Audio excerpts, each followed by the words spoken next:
Okay, all of you mark the attendance. ഇപ്പൊ ക്ലിയോപാട്രയുടെ നാട്ടിൽ എന്ന പാഠഭാഗത്ത് എന്താ പഠിച്ച നമ്മള്? അലക്സാണ്ട്രിയ എന്ന സുന്ദരമായ നഗരത്തെ കുറിച്ചാണ് എസ്.കെ. പൊറ്റക്കാട് പറഞ്ഞത് അല്ലെ. പക്ഷെ സുന്ദരമായിരുന്നില്ല അല്ലെ. അദ്ദേഹത്തിന്റെ സങ്കല്പത്തിൽ വളരെ സുന്ദരമായിരുന്നു. അതുകൊണ്ട് തന്നെ അദ്ദേഹത്തിന് ആ നഗരി കാണണമെന്ന ആഗ്രഹം ഉണ്ടായിരുന്നു എന്നൊക്കെയായിരുന്നു ഇവിടെ പറഞ്ഞുകൊണ്ടിരുന്നത് അല്ലെ. നമ്മൾ ഏകദേശം ഏതുവരെ എത്തി? ആ ഒരു ഫസ്റ്റ് പേജ് കഴിയാറായി അല്ലെ. ഏതാ പറഞ്ഞ നമ്മള്? ക്ലിയോപാട്രയുടെ അലക്സാണ്ട്രിയ സഹസ്രാബ്ദങ്ങളിലെ സ്വപ്നതരങ്ങളിൽ അന്തരിച്ചുപോയി. ക്ലിയോപാട്രയുടെ ശവകുടീരം എവിടെയാണെന്ന് ഇതേവരെ അറിവായിട്ടില്ല. മരണത്തിന് ശേഷം 2000-ഓളം ആണ്ടുകൾ കഴിഞ്ഞിട്ടും ആ വിചിത്ര വനിത ചരിത്രകാരന്മാരെയും ആരാധകരെയും വഞ്ചിച്ചുകൊണ്ട് എവിടെയോ ഒളിഞ്ഞിരിക്കുന്നു എന്നാണ് പറഞ്ഞത് അല്ലെ. അപ്പൊ എന്താണ് അതിന്റെ അർത്ഥം? എവിടെയും രേഖപ്പെടുത്തിയിട്ടില്ല അവരുടെ കൃത്യമായ ഒരു മരണ വിവരങ്ങൾ എന്നാണ് അർത്ഥം അല്ലെ. അപ്പൊ പേജ് നമ്പർ 20 അല്ലെ. Okay, 20 page number. അപ്പൊ ക്ലിയോപാട്രയുടെ നാട്ടിൽ എന്ന പാഠഭാഗം നമ്മൾ എടുത്തുകൊണ്ടിരിക്കുന്നത്. ഇപ്പൊ ലോക ചരിത്രത്തിലെ വനിതകളിൽ ഒരു അത്ഭുത സൃഷ്ടി തന്നെയായിരുന്നു ക്ലിയോപാട്ര അല്ലെ. ലോക ചരിത്രത്തിലെ വനിതകളിൽ ഒരു അത്ഭുത സൃഷ്ടി തന്നെയായിരുന്നു ക്ലിയോപാട്ര. അപ്പോ ക്ലിയോപാട്രയെ പറ്റിയാണ് കൂടുതലായിട്ട് ഇനി പറയുന്നത്. ഇതിൽ ശ്രദ്ധിക്കുക. ക്ലിയോപാട്രയെ പറ്റി പറയുമ്പോൾ ഒരു പരമാർത്ഥം പ്രത്യേകം ഓർക്കേണ്ടിയിരിക്കുന്നു. അവൾ ഒരു പ്രകാരത്തിലും ഈജിപ്തുകാരി ആയിരുന്നില്ല. അവൾ മാസിഡോണിയൻ വെള്ളക്കാരിയായിരുന്നു. അപ്പോ ഈജിപ്തുകാരി ആയിരുന്നില്ല, മാസിഡോണിയൻ വെള്ളക്കാരിയായിരുന്നു എന്നാണ് പറയുന്നത് അല്ലെ. Cleopatra മഹാരാജ്ഞി, രാജ്ഞിയാണ് Cleopatra. ക്ലിയോപാട്രയുടെ ദേഹപ്രകൃതിയെ പറ്റി ഊഹിച്ചെടുക്കുകയോ നിവൃത്തിയുള്ളൂ. എങ്കിലും ചില നിഗമനങ്ങൾ ശരിയായിരിക്കും. അധികം ഉയരമില്ലാത്ത, കൃശമല്ലാത്ത, എന്നാൽ തെല്ലെന്നുരുണ്ട ശരീരം, വെളുത്ത നിറം, കറുത്ത തലമുടി, നീലക്കരിമിഴികൾ, നീണ്ട അറ്റം വളഞ്ഞ നാസിക, അങ്ങനെ ആകപ്പാട് സുന്ദരിയെന്ന് പറയാമെങ്കിലും അവളുടെ ദേഹം ലഘുവായിരുന്നു. ശബ്ദമാധുരിയായിരുന്നു ക്ലിയോപാട്രയുടെ വേറൊരു സ്ഥിതി. എന്താണ്? ഒരു ക്വസ്റ്റ്യന്റെ ആൻസർ ആണ് കേട്ടോ അത്. ക്ലിയോപാട്രയുടെ ദേഹപ്രകൃതിയെ പറ്റി ഊഹിച്ചെടുക്കുകയേ നിവൃത്തിയുള്ളൂ. എങ്കിലും ചില നിഗമനങ്ങൾ എന്ന് പറഞ്ഞാൽ എന്താ അർത്ഥം മക്കളെ? ഊഹാപോഹങ്ങൾ. നിഗമനം, ഊഹം. ഊഹിച്ച് പറയുകയേ നിവൃത്തിയുള്ളൂ എന്ന് പറഞ്ഞാൽ എവിടെയും കൃത്യമായി ഒരു രേഖപ്പെടുത്തിയിട്ടില്ല, എങ്കിലും ഊഹിച്ചിട്ടാണ് പറയുന്നത്. എന്ത്? അതേ നിവൃത്തിയുള്ളൂ പറഞ്ഞാൽ അതിനെ പറ്റൂ അല്ലെ. എങ്കിലും ചില നിഗമനങ്ങൾ ശരിയായിരിക്കും അല്ലെ. ഊഹങ്ങളൊക്കെ ശരിയായിരിക്കും. അധികം ഉയരമില്ലാത്ത, കൃശമല്ലാത്ത, എന്നാൽ തെല്ലൊന്നുമില്ല ശരീരം, വെളുത്ത നിറം, കറുത്ത തലമുടി, നീലക്കരിമിഴികൾ, നീണ്ട അറ്റം വളഞ്ഞ നാസിക. എന്താ നാസിക? നാസിക പറഞ്ഞ എന്താ അർത്ഥം? സാദിര, മൂക്ക്, നാസിക. ഓക്കെ, അപ്പൊ നീണ്ട അറ്റം വളഞ്ഞ നാസിക. അങ്ങനെ ആകപ്പാട് സുന്ദരി എന്ന് പറയാമെങ്കിലും കാര്യമായ ഒരു സുന്ദരി എല്ലാം തോന്നുന്നു അല്ലെ. ആകപ്പാടെ സുന്ദരി എന്ന് പറയാമെങ്കിലും എന്നാ പറഞ്ഞിട്ടുള്ളത്. അവരുടെ ദേഹം ലഘുവായിരുന്നു. ലഘു എന്ന ചെറുതായിരുന്നു എന്ന. ശബ്ദമാധുരിയായിരുന്നു ക്ലിയോപാട്രയുടെ വേറൊരു സിദ്ധി. സിദ്ധി പറഞ്ഞ എന്താ അർത്ഥം? ജസ്റ്റിസ് എന്താ പരിപാടി? സിദ്ധി, കഴിവ്. ജസ്റ്റിസ് എതിലോ ആയിരുന്നു തോന്നുമല്ലോ, ശ്രദ്ധ പോയോളെ. ഓക്കെ, അപ്പോ സിദ്ധി, കഴിവ് അല്ലെ. ഓക്കെ, അപ്പൊ വേറൊരു എന്തായിരുന്നു സിദ്ധി? ശബ്ദമാധുരിയായിരുന്നു. ശബ്ദമാധുരി പറഞ്ഞാല് ശബ്ദം മധുരമായിരുന്നു പറഞ്ഞാല് നല്ല പാട്ട് പാടുന്ന ആളായിരുന്നു എന്നർത്ഥം. ഓക്കെ, അപ്പോ ഒരു ക്വസ്റ്റ്യന്റെ ആൻസർ ആണ് കേട്ടോ മക്കളെ ഇത്. എന്ത്? ഇപ്പൊ ഞാൻ വായിച്ചത് ക്ലിയോപാട്രയുടെ ദേഹപ്രകൃതിയെ പറ്റിയുള്ള നിഗമനങ്ങൾ ചുരുക്കി എഴുതുക എന്നൊരു ക്വസ്റ്റ്യൻ ആൻസർ ഉണ്ട്. അതാണ് ഇപ്പൊ പറഞ്ഞത് കേട്ടോ. ക്ലിയോപാട്രയുടെ ദേഹപ്രകൃതിയെ പറ്റി ഊഹിച്ചെടുക്കുകയേ നിവൃത്തിയുള്ളൂ. എങ്കിലും ചില നിഗമനങ്ങൾ ശരിയായിരിക്കും. അധികം ഉയരമില്ലാത്ത, കൃശമല്ലാത്ത, എന്നാൽ തെല്ലെന്നുരുണ്ട ശരീരം, വെളുത്ത നിറം, കറുത്ത തലമുടി, നീലക്കരിമിഴികൾ. നീലക്കരിമിഴികൾ എന്ന് അറിയില്ല. മിഴി എന്താ? മിഴി, കണ്ണ്. ഓക്കെ, നീലക്കരിമിഴി, നല്ല മെലിയാണ് അവൾ. പിന്നെന്താ? നീണ്ട അറ്റം വളഞ്ഞ നാസിക. നാസിക നല്ലതായിരുന്നു. അങ്ങനെ ആകപ്പാടെ സുന്ദരി എന്ന് പറയാമെങ്കിലും അവളുടെ ദേഹം ലഘുവായിരുന്നു. ശബ്ദമാധുരിയായിരുന്നു ക്ലിയോപാട്രയുടെ വേറൊരു സിദ്ധി അല്ലെ. മധുരമുള്ളതായിരുന്നു, അതായത് നന്നായി പാടുന്നതായിരുന്നു. അവൾക്ക് നാനാഭാഷകൾ വശമുണ്ട്. നാനാഭാഷകൾ എന്ന് പറഞ്ഞാൽ എന്താ അർത്ഥം മക്കളെ? പല ഭാഷകളാണ് കേട്ടോ. നാനാഭാഷകൾ എന്ന് പറഞ്ഞാല് കുറെ ഭാഷകള്. നേരത്തെ നാനാഭാഷകൾ വശമുണ്ടായിരുന്നു. കുറെ ഭാഷകളിൽ സംസാരിക്കാൻ അവർക്ക് അറിയാമായിരുന്നു. എത്യോപ്യക്കാരോടും സിറിയക്കാരോടും അറബികളോടും ഹീബ്രുക്കളോടും ടോഗ്ലോലൈറ്റുകളോടും മീതുക്കളോടും പാർത്യക്കാരോടുമെല്ലാം അവരുടെ തന്നെ ഭാഷകളിലാണ് അവൾ സംഭാഷണം ചെയ്യുന്നത്. പറഞ്ഞാല് അത്രയും ഭാഷകൾ വശമുണ്ടായിരുന്നു ആർക്ക്? ക്ലിയോപാട്ര മഹാറാണിക്ക് അല്ലെ. അത്രയും ഭാഷകളെ കൈകാര്യം ചെയ്യാനുള്ള കഴിവുണ്ടായിരുന്നു. അവരവരുടെ ഭാഷകൾ തന്നെയായിരുന്നു ആശയവിനിമയം നടത്തിയിരുന്നത്. അപ്പൊ ഇതിൽ കുറെ ടഫ് വേർഡ്സ് ഉണ്ട് കേട്ടോ.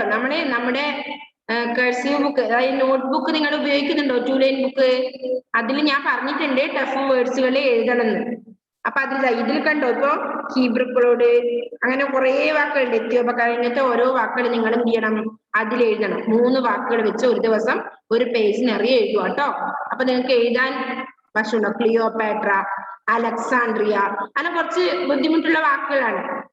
ചില മലയാളം അറിയാത്ത കുട്ടികളെ സംബന്ധിച്ച്, നല്ല അറിയുന്നവർക്ക് അതൊരു ബുദ്ധിമുട്ടായിരിക്കില്ല. അപ്പൊ അത് നിങ്ങൾ എഴുതണം കേട്ടോ. നെക്സ്റ്റ്, അവൾ സീസറുടെ പത്നി എന്ന നിലയിൽ തന്നെ കുറെ വർഷങ്ങൾ, ജൂലിയസ് സീസർ അല്ലെ, സീസറുടെ പത്നി എന്ന നിലയിൽ കുറെ വർഷങ്ങൾ കഴിഞ്ഞു. സീസർ വധിക്കപ്പെട്ട ശേഷം മാർക്ക് ആന്റണിയെ വിവാഹം കഴിച്ചു. ആന്റണിയുടെ അന്ത്യം വരെ അവനോടൊത്ത് ജീവിച്ചു. അവൾ 4 സന്താനങ്ങളുടെ മാതാവായിരുന്നു. അപ്പൊ 4 സന്താനങ്ങൾ ആരാ? കുട്ടികള്, മക്കള് അല്ലെ. ഓക്കെ, 4 സന്താനങ്ങളുടെ മാതാവായിരുന്നു. മാതാവ് അമ്മ അല്ലെ, അറിയില്ലേ? മാതാവ് പിതാവ്. പിന്നെന്താ പറഞ്ഞ അടുത്തത്? ക്ലിയോപാട്ര നല്ല നർമ്മബോധം. എന്താ അർത്ഥം നർമ്മബോധം? നർമ്മം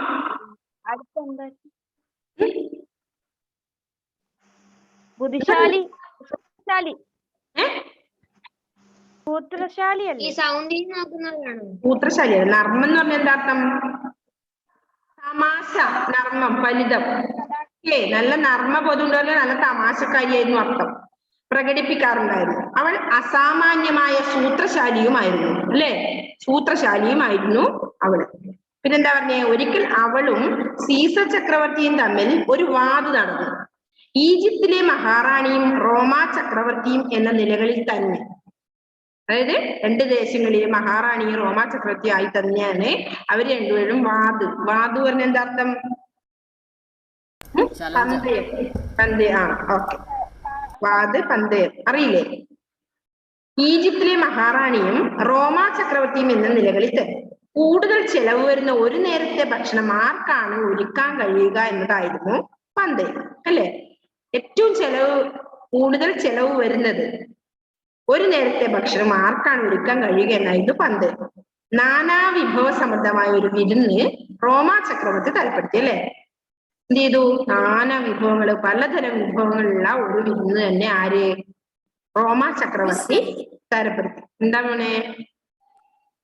ക്യാമറ ഓണാക്കിയ ക്ലിയർ കിട്ടുന്നില്ല.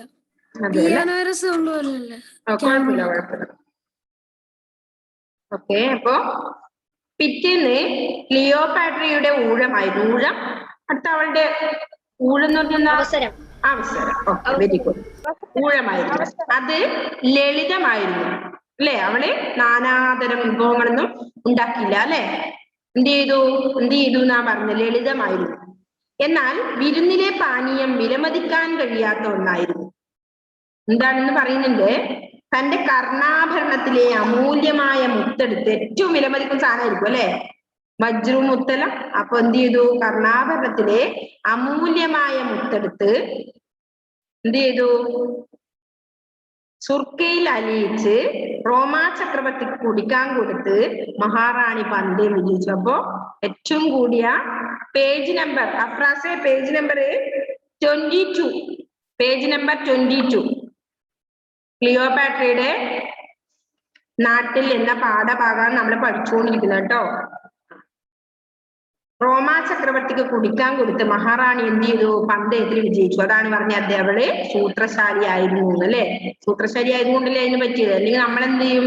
ഒരുപാട് വിഭവങ്ങൾ ഉണ്ടാക്കും, കുറെ പൈസ ഉള്ള എന്തെങ്കിലും സാധനം ഉണ്ടാക്കിയിട്ട് ഒരുപാട് വിഭവങ്ങൾ ഉണ്ടാക്കാൻ നോക്കും. പക്ഷെ ഇവരെന്ത് ചെയ്തു? ഏറ്റവും വിലമതിക്കുന്ന ഒരു സാധനം എടുത്തിട്ട് സുർക്കയിൽ അലിയിച്ചിട്ട് കുടിക്കാൻ കൊടുക്കും. അങ്ങനെ അവള് പന്തയം വിജയിച്ചു. അർദ്ധരാത്രി പറഞ്ഞ എപ്പോഴാണ്? പാതിരാത്രി അല്ലെ. സമയം 12 മണിക്ക് ശേഷം അർദ്ധരാത്രി. വേഷപ്രച്ഛന്നയായി നഗരവീഥികളിൽ നഗരത്തിന്റെ വഴികളില് വിഹരിക്കുന്നതും കണ്ടവരുടെ വീടുകളിൽ ചെന്ന് കയറി വാതിലിൽ മുട്ടി ആളുകളെ വിളിച്ചുണർത്തി അവർ വാതിൽ തുറക്കുമ്പോൾ പൊട്ടിച്ചിരിച്ചുകൊണ്ട് ഓടി മറിയുന്നതും അവളുടെ പ്രിയപ്പെട്ട നിശാവിനോദങ്ങളിൽപ്പെട്ട ഒരു പരിപാടിയായിരുന്നു. നർമ്മബോധം ഉണ്ടായ ആളാണെന്ന് പറഞ്ഞിട്ടുണ്ട് ആദ്യം. അപ്പൊ എന്താ ചെയ്യുന്നറിയോ? അർദ്ധരാത്രി വേഷപ്രച്ഛന്നയായിട്ട്, വേഷമൊക്കെ മാറ്റിയിട്ട് വേറെ ഏതെങ്കിലും ആളുടെ വേഷമൊക്കെ ധരിച്ചിട്ട് എന്ത് ചെയ്യും? നഗരവീഥികളിൽ വിഹരിക്കല്. പിന്നെയോ കണ്ടവരുടെ വീടുകളിൽ ചെന്ന് കയറി വാതിൽ മുട്ടി ആളുകളെ വിളിച്ചുണർത്തിയിട്ട് അവർ വാതിൽ ഉറക്കുമ്പോൾ എന്ത് ചെയ്യും? പൊട്ടിച്ചിരിച്ചുകൊണ്ട് ഓടും അറിയും. പേടിച്ചിട്ട് നമ്മളാണെന്ന് ഉറങ്ങുകയും ചെയ്യില്ല പിന്നെ അല്ലെ. ഓക്കെ. അവളുടെ പ്രിയപ്പെട്ട നിശാവിനോദം. പേടിയുള്ളവരാണെങ്കിൽ ഒട്ടും ഉറങ്ങില്ല. പ്രിയപ്പെട്ടക്ക് വള്ളിയില്ല, അത് ഇടണം കേട്ടോ. ഞാൻ എന്റെ ഇട്ട് വെച്ചിട്ടില്ല. പ്രിയപ്പെട്ടെന്നല്ല, ഞാൻ എന്റെ ഇട്ട് വെച്ചിട്ടില്ല കേട്ടോ. പ്രിയപ്പെട്ട. ഓക്കെ. പ്രിയപ്പെട്ട നിശാവിനോദം. നിശ എന്താ? നിശീധിനി എന്നൊക്കെ ഏതിന്റെ പര്യായവാദങ്ങളാണ്? ഇതൊന്നും അറിയില്ല അല്ലെ. നിശ എന്താ അർത്ഥം? രാത്രി. രജനി എന്നൊക്കെ പറയുന്നത് ഏതിനാ? നിശാഗന്ധിന്റെ അർദ്ധരാത്രി പൂക്കുന്നത് അല്ലെ, രാത്രികളില്. ഓക്കെ. അപ്പൊ നിശ എന്ന് പറഞ്ഞ രാത്രിയാണ്. നിശാ വിനോദങ്ങളിൽപ്പെട്ട ഒരു പരിപാടിയായിരുന്നു. അപ്പോ ക്ലിയോപാട്രയെ പറ്റി നിങ്ങൾ അറിഞ്ഞു അല്ലെ, ഒരുപാട് കാര്യങ്ങൾ ഇതിൽ പഠിച്ചിട്ടുണ്ട്. അങ്ങനെയുള്ള ക്ലിയോപാട്ര മഹാറാണിയുടെ നഗരമായിരുന്നു ഏത്? അലക്സാണ്ട്രിയ നഗരം അല്ലെ. ഇങ്ങനെയുള്ള ക്ലിയോപാട്രയുടെ നഗരിയായിരുന്നു ഏത്? അലക്സാണ്ട്രിയ നഗരം. അപ്പൊ ക്ലിയോപാട്രയുടെ നാട്ടിൽ എന്ന് പറയുമ്പോ ഏത് നഗരത്തെ കുറിച്ച് നമ്മൾ പഠിച്ചത്? ഇപ്പോ അലക്സാണ്ട്രിയയെ കുറിച്ച്. അലക്സാണ്ട്രിയ എസ്.കെ. പൊറ്റക്കാടിന്റെ നോട്ടത്തിൽ എഴുതുന്ന കാര്യമാണ് നമ്മളിപ്പോ പഠിച്ചത് അല്ലെ. നമ്മൾ അതും പറഞ്ഞു. ശരീന എസ്.കെ. പൊറ്റക്കാടിന്റെ ആഫ്രിക്ക എന്ന യാത്രാ വിവരണത്തിൽ എടുത്തിട്ടുള്ള ഒരു ഭാഗമാണ് അലക്സാണ്ട്രിയ, ഈ ക്ലിയോപാട്രയുടെ നാട്ടിൽ എന്ന ഈ ഒരു കഥ സ്റ്റോറി. ഓക്കെ. എസ്.കെ. പൊറ്റക്കാടിനെ കുറിച്ചും പറഞ്ഞിട്ടുണ്ട് മലയാളത്തിൽ. നിങ്ങൾ ഈ കവികളെയും ഇതുവരെയെല്ലാം നോട്ട് ചെയ്യണം കേട്ടോ, പോയിറ്റ്സിനെയൊക്കെ. എന്നാ ഇതിപ്പം എങ്ങനെയാ? സഞ്ചാര സാഹിത്യം എഴുതുന്ന ആളല്ലേ എസ്.കെ. പൊറ്റക്കാട്. നിങ്ങൾക്ക് എവിടെയെങ്കിലും ഉപകരിക്കും കേട്ടോ ഇതൊക്കെ. ഞാൻ പറഞ്ഞ കേക്കാമ്മ. ആരാധ്യയുടെ വീഡിയോ ഇപ്പൊ ഓഫാണ്. ആരാധ്യയുടെ പറയുന്ന കേൾക്കാം. ഇപ്പം കട്ടായി പോകും. കട്ടായി പോകില്ല, നീ അവിടെ ഇരുന്നാ മതി. ഇപ്പൊ എവിടെയും പോകില്ല അല്ലേ. അപ്പൊ നമ്മള് കുറേയേറെ അർത്ഥങ്ങളുണ്ട് കേട്ടോ, ഇതിന് മീനിങ് ഉണ്ട്, പുതിയ പുതിയ വേർഡ്സുകൾ ഉണ്ട്. അപ്പൊ നിങ്ങൾ ഇതൊക്കെ വായിക്കണം, പഠിക്കണം കേട്ടോ. വെറുതെ ഇപ്പോ ഓൺലൈൻ ക്ലാസ് ആയതുകൊണ്ട് ഇങ്ങനെ ഒപ്പിച്ച് മുമ്പോട്ട് പോവാന്ന് വിചാരിക്കരുത്. ഒരുപാട് മീനിങ് ഉണ്ട്, നിങ്ങൾക്ക് ഇനിയും ഭാവിയിൽ ഉപകരിക്കുന്നതാണ് കേട്ടോ ഒരുപാട് മീനിങ്ങുകൾ. അപ്പൊ ഇനി അങ്ങോട്ട് നിങ്ങൾ പഠിക്കുമ്പോഴൊക്കെ ഈ അർത്ഥങ്ങളൊക്കെ പഠിച്ചു വെക്കുന്നത് നല്ലതാണ്, പര്യായപദങ്ങൾ. അപ്പൊ എന്തൊക്കെയാണ്? കുറേ ഉണ്ട് അർത്ഥങ്ങൾ. അന്തരംഗം, മനസ്സ്. അപ്പൊ നമ്മൾ ക്ലാസ് എടുക്കുന്ന സമയത്ത് കുറെയൊക്കെ പറഞ്ഞിട്ടുണ്ടാവും അല്ലെ. ഓക്കെ. ഒന്നിത് വായിച്ചേ മക്കളെ, ഇന്നെടുത്ത ഭാഗം ഒന്ന് വായിച്ചേ. ആരാ നല്ല നീറ്റിലൊന്ന് വായിക്കുക. അന്തരംഗം എന്ന് പറയുന്ന അർത്ഥമൊക്കെ നമ്മൾ മനസ്സ്. ഓക്കെ. അന്തരംഗം, മനസ്സ്. ജസ്റ്റിസ് എന്ന് വായിച്ചു. ഇന്നെടുത്ത പോലെ ഒന്ന് ശ്രദ്ധിച്ചിരിക്കണം എല്ലാവരും, വായിക്കാൻ നല്ലപോലെ പഠിക്കണം എല്ലാവരും. ക്ലിയോപാട്രയുടെ അലക്സാണ്ട്രിയ സഹസ്രാബ്ദങ്ങളിലെ സ്വപ്ന തരംഗങ്ങളിൽ അന്തരിച്ചുപോയി. ക്ലിയോപാട്രയുടെ ശവകുടീരം എവിടെയാണെന്ന് ഇതുവരെ അറിവായിട്ടില്ല. മരണത്തിനു ശേഷം 2000-ഓളം ആണ്ടുകൾ കഴിഞ്ഞിട്ടും ആ വിചിത്ര വനിത ചരിത്രകാരന്മാരെയും ആരാധകരെയും വന്ദിച്ചുകൊണ്ട് എവിടെയോ ഒളിഞ്ഞിരിക്കുന്നു. ലോക ചരിത്രത്തിലെ വനിതകളിൽ ഒരു അത്ഭുത സൃഷ്ടി തന്നെയായിരുന്നു ക്ലിയോപാട്ര. ക്ലിയോപാട്രയെ പറ്റി പറയുമ്പോൾ ഒരു പരമാർത്ഥം പ്രത്യേകം ഓർക്കേണ്ടിയിരിക്കുന്നു. അവൾ ഒരു പ്രകാരത്തിലും ഈജിപ്തുകാരിയായിരുന്നില്ല. അവൾ മാസിഡോണിയൻ വെള്ളക്കാരിയായിരുന്നു. ക്ലിയോപാട്രയുടെ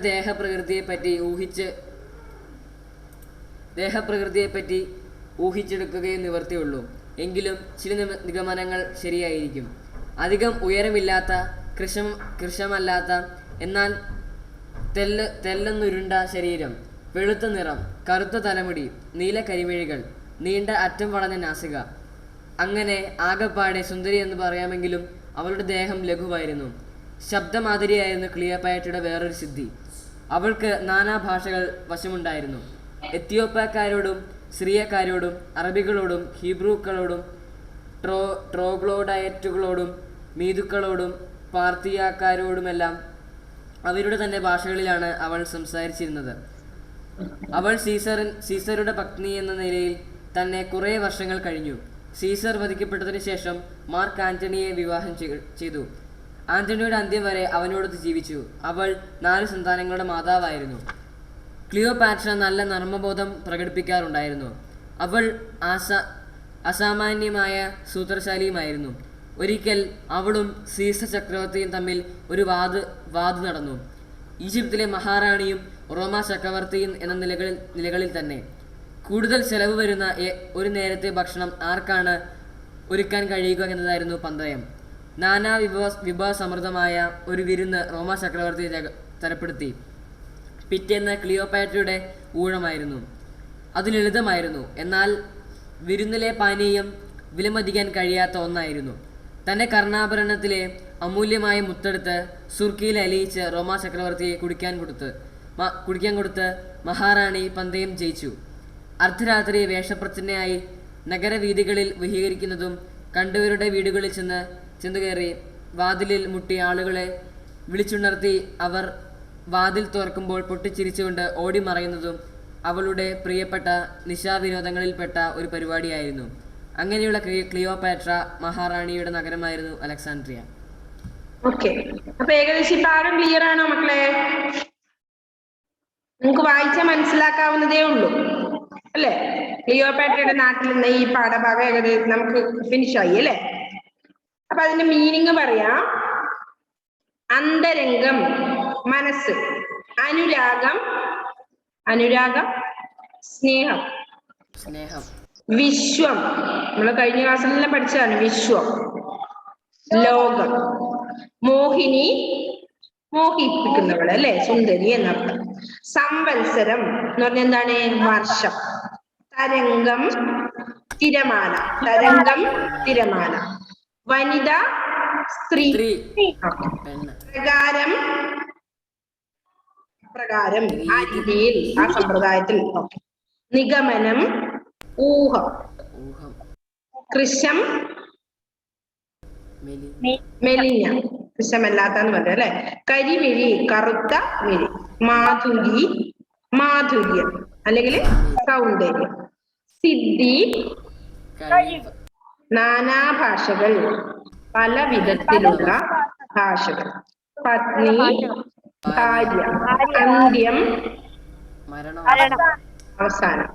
സന്താനം അല്ലെങ്കിൽ മക്കൾ അല്ലെ. സഹസ്രാബ്ദം 1000 വർഷം. സഹസ്രം എന്ന് പറഞ്ഞാൽ 1000 എന്നർത്ഥം. 1000 വർഷം. അബ്ദം വർഷം. ഇനി പര്യായ പദങ്ങള്. വിശ്വം, ഭുവനം, ലോകം, ജഗത്ത്. സംവത്സരം ആണ്ട്, വർഷം, കൊല്ലം അല്ലെ. സംവത്സരം ആണ്ട്, വർഷം, കൊല്ലം. വനിത സ്ത്രീ, നാരി, മഹിള. പത്നി ഭാര്യ, സഹധർമ്മിണി, കളത്രം. നിശ രജനി, രാത്രി, നിശീതിനി. ഇനി വിപരീത പദം. ലഘു ഗുരു. ഓക്കെ, ഗുരു അറിയാലോ, ലഘുവും ഗുരു. നിരാശ ആശ. ലളിതം സങ്കീർണം. ദുർഗന്ധം സുഗന്ധം അല്ലെ. ദുർഗന്ധം എന്ന് പറഞ്ഞാല് ബാഡ് സ്മെല്ല്, സുഗന്ധം എന്ന് പറഞ്ഞാല് ഗുഡ് സ്മെൽ. മാതൃക നോക്കി പൂരിപ്പിക്കാം. അടുത്തത് വിചിത്രം വൈചിത്ര്യം. അടുത്തത് വിവിധം എന്താ വരും? വിവിധം. പെൻസിൽ ഓക്കെ വൈവിധ്യം. ഓക്കെ മാതൃക നോക്കി പൂരിപ്പിക്കാനാ പറഞ്ഞത്. എക്സാമ്പിൾ തന്നതുപോലെയാണ് നമ്മൾ ചെയ്യേണ്ടത്. എന്ത്? വിവിധം വൈവിധ്യം. എഴുതിക്കോ. പേരെടുത്ത് അന്നേരം തന്നെ നിങ്ങൾ അവിടെ എഴുതണം. എഴുതാൻ അറിയാത്തൊരു മിസ്സിനോട് പറഞ്ഞോ എഴുതണം. വൈവിധ്യം എഴുതാൻ അറിയോ എല്ലാവർക്കും? ഹെവൻ എഴുതിയോ? ഓക്കെ വൈവിധ്യം എഴുതരുന്നെങ്കിൽ പറയണേ. ഹലീമ വീഡിയോ ഓണാക്കി. ഹലീമ ഓക്കെ വൈവിധ്യം. നെക്സ്റ്റ് വിപുലം. എന്താ വിപുലം? ഇതേപോലെ പറ മക്കളെ, നമ്മളിപ്പോ ചെയ്ത പോലെ. വൈപുല്യം അല്ലേ? വിപുലം വൈപുല്യം. എഴുതിക്കോ. എങ്ങനെ എഴുതും? എഴുതാൻ അറിയില്ലെങ്കിൽ പറയണേ. ജുവാൻ എഴുതിയോ? വൈപുല്യം. മിസ് രണ്ടാമത്തെന്ന് പറഞ്ഞു. എഴുതണോ? വിവിധം വൈവിധ്യം. മിസ് വൈപുല്യം എന്ന് പറഞ്ഞ വാക്കുണ്ടോ? ഓക്കെ വിപുലം വൈപുല്യം. ഓക്കെ വിപുലമായത് എന്നർത്ഥം കേട്ടോ. നമ്മളെ അതുപോലെയാണെങ്കിൽ എല്ലാം ചെയ്തിട്ടില്ല. അർത്ഥം കുഴപ്പമില്ല. വൈവിധ്യം.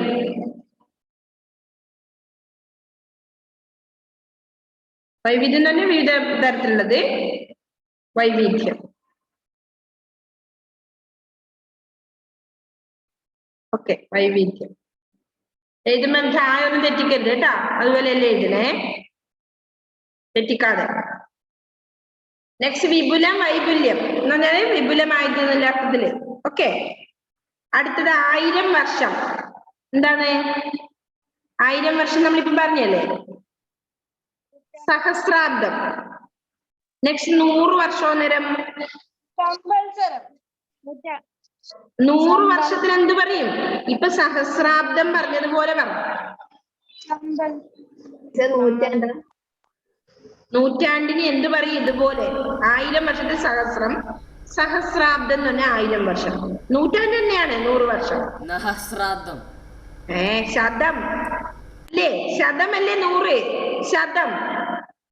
ശതാബ്ദം. ഏകദേശം എങ്ങനെയായാലും ഒപ്പിക്കുന്നുണ്ടല്ലോ.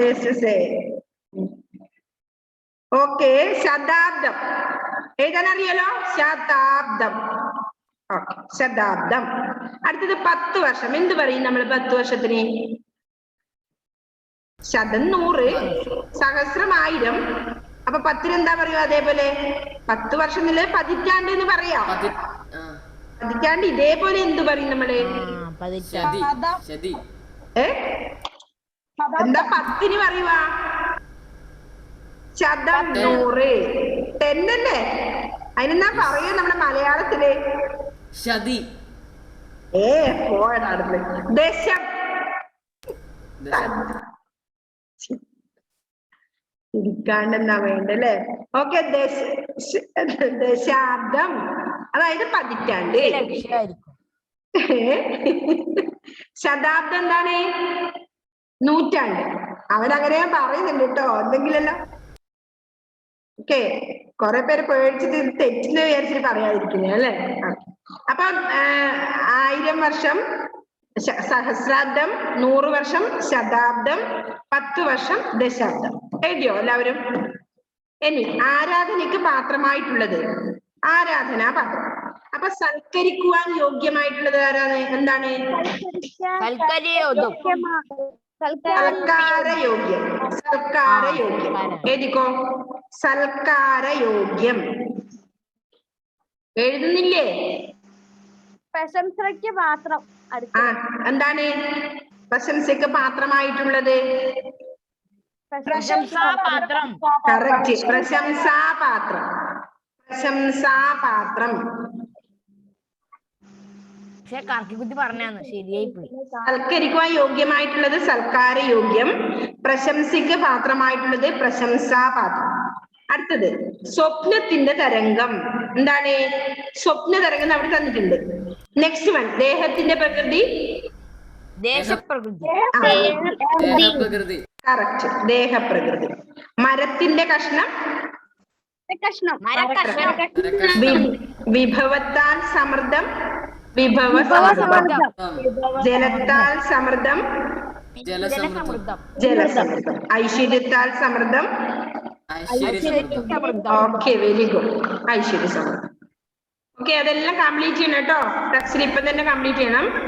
അപ്പൊ ആരാധനയ്ക്ക് പാത്രമായിട്ടുള്ളത് ആരാധനാപാത്രം, സൽക്കരിക്കുവാൻ യോഗ്യമായിട്ടുള്ളത് സൽക്കാര യോഗ്യം, പ്രശംസയ്ക്ക് പാത്രമായിട്ടുള്ളത് പ്രശംസാപാത്രം, സ്വപ്നത്തിന്റെ തരംഗം സ്വപ്ന തരംഗം, ദേഹത്തിന്റെ പ്രകൃതി ദേഹപ്രകൃതി, മരത്തിന്റെ കഷണം മരക്കഷണം, വിഭവത്താൽ സമൃദ്ധം വിഭവ സമൃദ്ധം, ജലത്താൽ സമൃദ്ധം ജലസമൃദ്ധം, ഐശ്വര്യത്താൽ സമൃദ്ധം ഐശ്വര്യ സമൃദ്ധം. ഓക്കെ, എഴുതി കഴിഞ്ഞ എല്ലാവരും വെറുതെ ഇരിക്കുന്നതാണ്. നിങ്ങൾ എഴുതിയോ ഇത്ര വേഗം? ജുവാന എഴുതിയോ മോളെ? ദേഹപ്രകൃതി അല്ലേ? എഴുതിയോ? ദേഹപ്രകൃതി എഴുതാൻ അറിയില്ലേ? പ്രകൃതി അതേ പ്രകൃതി തന്നെ അതിൽ പറഞ്ഞിട്ടില്ലേ? പ്രകൃതി, ദേഹത്തിന്റെ പ്രകൃതി. അങ്ങനെയല്ലേ ഡൗട്ട്. ഓക്കെ ഓക്കെ, ദേഹപ്രകൃതി. നെക്സ്റ്റ് എ ബി വിഭാഗങ്ങളിൽ നിന്ന് അനുയോജ്യമായ വാക്കുകൾ ചേർത്ത് പദപ്രയോഗങ്ങൾ ഉണ്ടാക്കുക എന്നാണ്. മക്കള് നിങ്ങൾ നേരത്തെ കയറി ഇരുന്നിട്ടുണ്ടായിരുന്നോ? വേഗം സമയം കഴിഞ്ഞോൾ തോന്നുന്നു. ഞാനതൊന്ന് ക്ലോസ് ചെയ്യാൻ. 6 മിനിറ്റും കൂടെ ഉള്ളൂ. ആരും ഒരാൾ വേഗം കയറി. ഹലീമിയ ഫസ്റ്റ് വരുന്നത്. Okay okay. എ ബി വിഭാഗങ്ങളിൽ നിന്ന് അനുയോജ്യമായ വാക്കുകൾ ചേർത്ത് പദപ്രയോഗങ്ങൾ ഉണ്ടാക്കാം. മറന്നുപോയി. മറന്നുപോയല്ല, പാഠത്തിന്റെ ഉത്തരം മറന്നുപോയി. അതിന്റെ ഉത്തരം ഏതിന്റെ മോനെ? ഏതിന്റെയാ ശ്രീവിഷ്ണു മറന്നുപോയത്?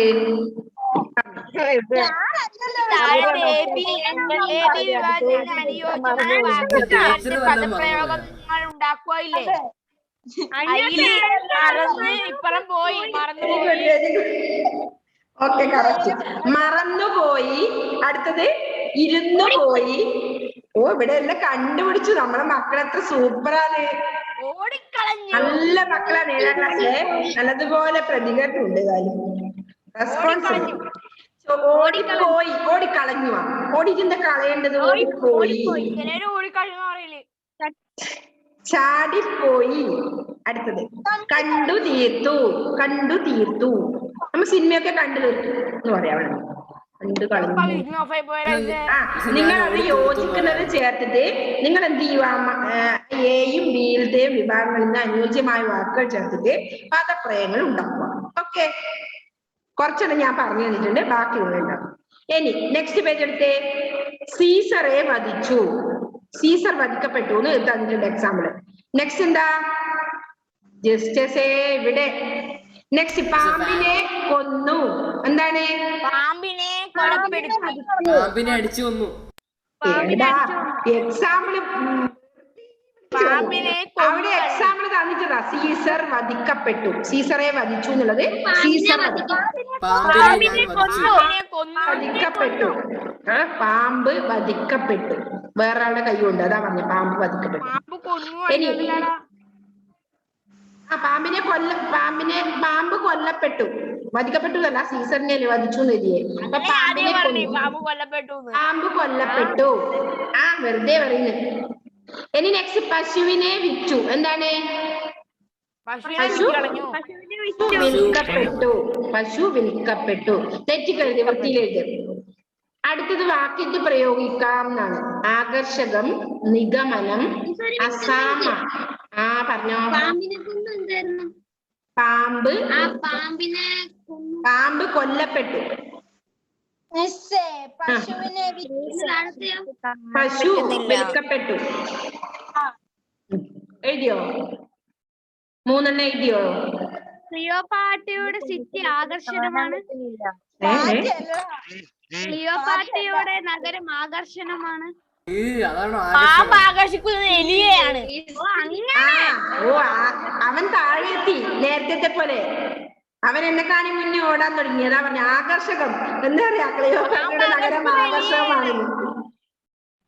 വലിയ ഇനി ആകർഷകം. ആകർഷകം എന്താണ്? എങ്ങനെയാ വാക്കിന്റെ പ്രയോഗിക്കും? പാമ്പ് ആകർഷിക്കുന്നത് എലിയെയാണ്. പോയേ. ഭക്ഷണം എന്നെ ആകർഷിക്കും. ഏത് ബിരിയാണിയാണോ? ആ ബിരിയാണി ഭയങ്കര ഇഷ്ടം. അല്ല കുഴിമന്തിയാണോ? രണ്ടും ഉണ്ട്, ഓടിക്കണ്ട. കുഴിമന്തി. ഓക്കെ, ആകർഷകം എന്നുള്ളതിന്റെ അർത്ഥം മനസ്സിലായില്ലേ? എന്താണ്? മറ്റുള്ളവർക്ക് ആകർഷകം തോന്നുന്നു അല്ലെ? ആകർഷകം. അപ്പൊ അത് വെച്ചിട്ടാണത് നല്ലൊരു വാക്ക് ഇത് പ്രയോഗിക്കുന്ന ആർക്കെങ്കിലും പറയാൻ പറ്റുമോ? അലക്സാണ്ട്രിയ എന്ത് നല്ല ആകർഷകമായ പേര്. അലക്സാണ്ട്രിയ നഗരം. ഓക്കെ, ഇത് പണ്ടല്ലേ, ഇപ്പൊ ഭയങ്കര മോശമല്ലേ?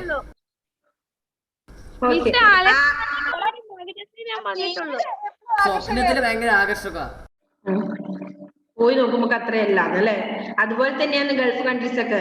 ചിലവർക്ക് ഗൾഫിൽ പോകാൻ ഭയങ്കര ആഗ്രഹമായിരിക്കും. ഇനി നമ്മള് നല്ല കൊറേ ആടെ എത്തിക്കഴിഞ്ഞാൽ ചോദിച്ചാൽ മതി മിസ്സേ. അതെ അല്ലേ? ഓക്കെ, അഫ്രാസിനോട് കണ്ടവർക്ക് അവിടെ നിന്ന് ചോദിക്കാം നമുക്ക്. ഓക്കെ, അപ്പൊ നെക്സ്റ്റ് നിഗമനം.